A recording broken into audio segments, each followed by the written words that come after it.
Gone? If you've harmed her... She didn't like me, you know. See here, I've put up with enough, you know. You tell me where my dog is. Or what, Mrs. Gillis? You'll do what, Mrs. Gillis? Sarah, what will you do? Sarah!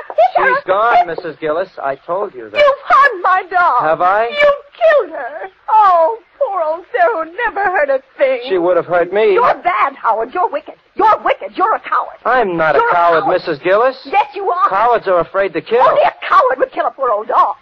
Well, if I were a coward, I'd be afraid of you, and I'm not afraid of you. Now, you let me out of here. Let me out. I have strong hands, Mrs. Gillis. My fingers are like steel. I've never harmed you. No, and Sarah didn't either, but she would have if I hadn't harmed her first. Let me out of here.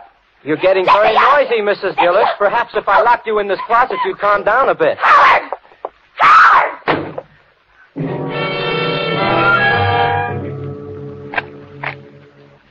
And then I heard the key turn in the lock. For a moment, I had the feeling of unreality. What was really happening? But I found out soon enough that it wasn't a dream. For the dim light from the little square window picked out a limp, lifeless object in the corner among the dusty mops. I knew without looking further what it was. Poor Sarah. Sarah, who never harmed a soul.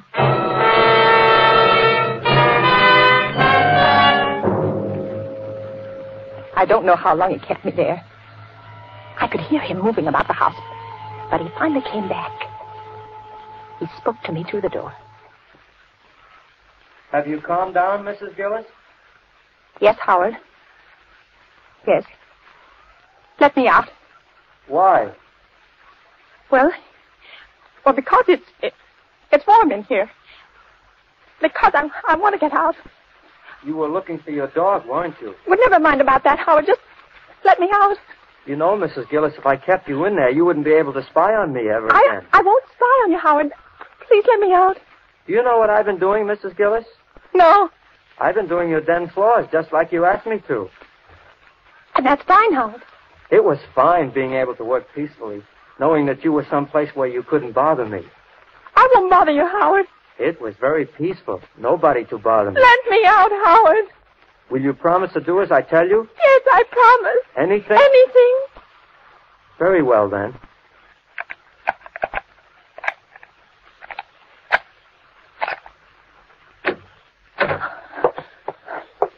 Now, no tricks.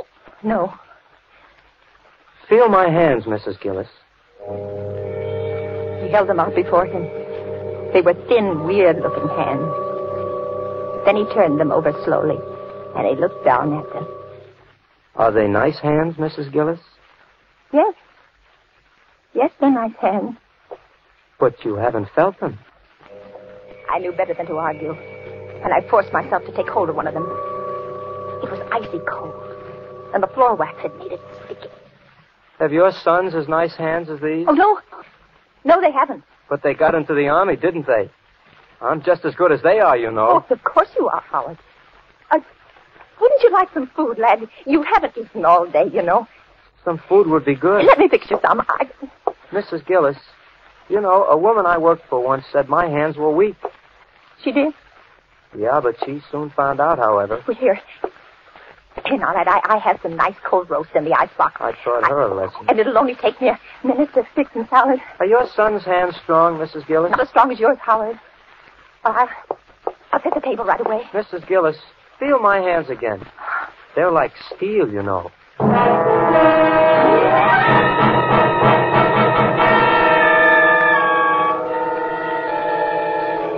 I finally managed to get some lunch on the table, and Howard sat beside me. He didn't say much, and he ate very little. I tried to appear casual, to engage him in a conversation, just anything. Do you work often, Howard? Not often.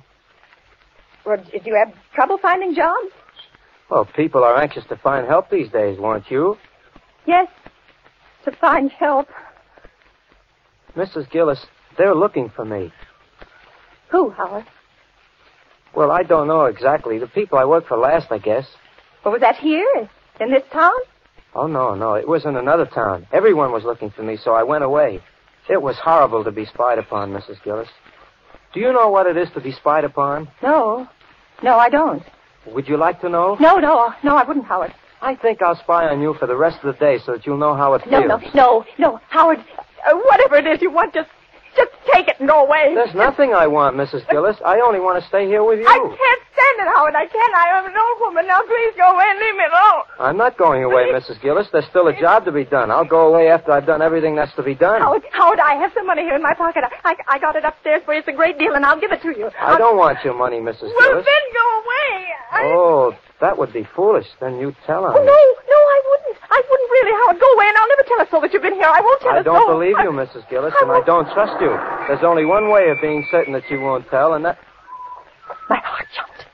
For when I looked out the window, I saw that it was the milkman. Howard moved quickly to the window with me. Tell him to go away. I can't.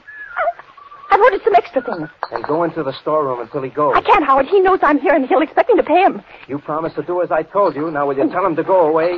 Howard, if I tell him to go, he'll think something's wrong, and then you'll get caught for sure. All right, Mrs. Gillis. Take whatever you've ordered, but if you pull any tricks, you'll be sorry. He opened the cabinet drawer, and I saw him take a knife out. Without another word, he stepped back between the stove and the wall, but he was still within easy reach of me. Oh, my hands were shaking. The milkman knocked as usual at the window over the sink. Just a moment. Well, good afternoon, Miss Gillis.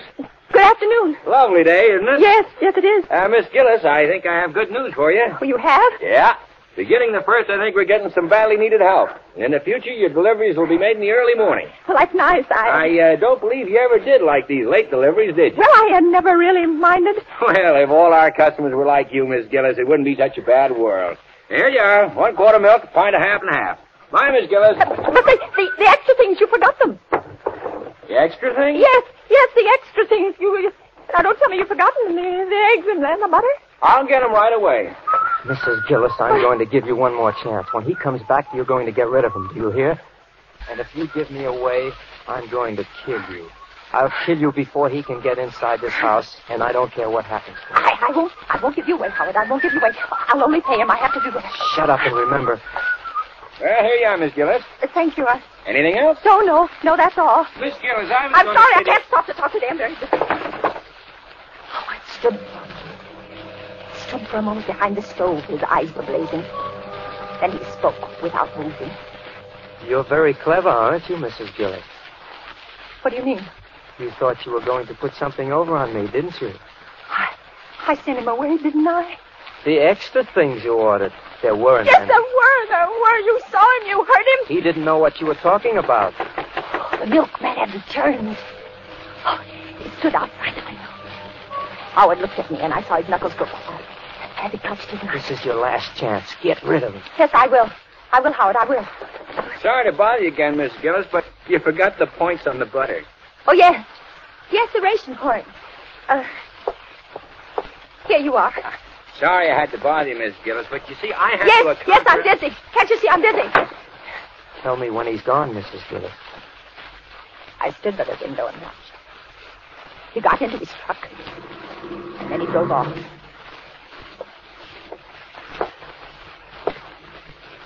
So that was your scheme, was it? So you wanted to give me away. He's gone now, Howard. You thought he'd save you, didn't you? No, I sent him away like you asked me. Do you know what would have happened to me? I sent him away. Do you? They would have taken me away. Howard, leave me alone. I'm going to punish you. No, Howard, I've been punished. No, you haven't. Standing very close now, and I knew he still held a knife. And suddenly, everything was black, and I slipped to the floor.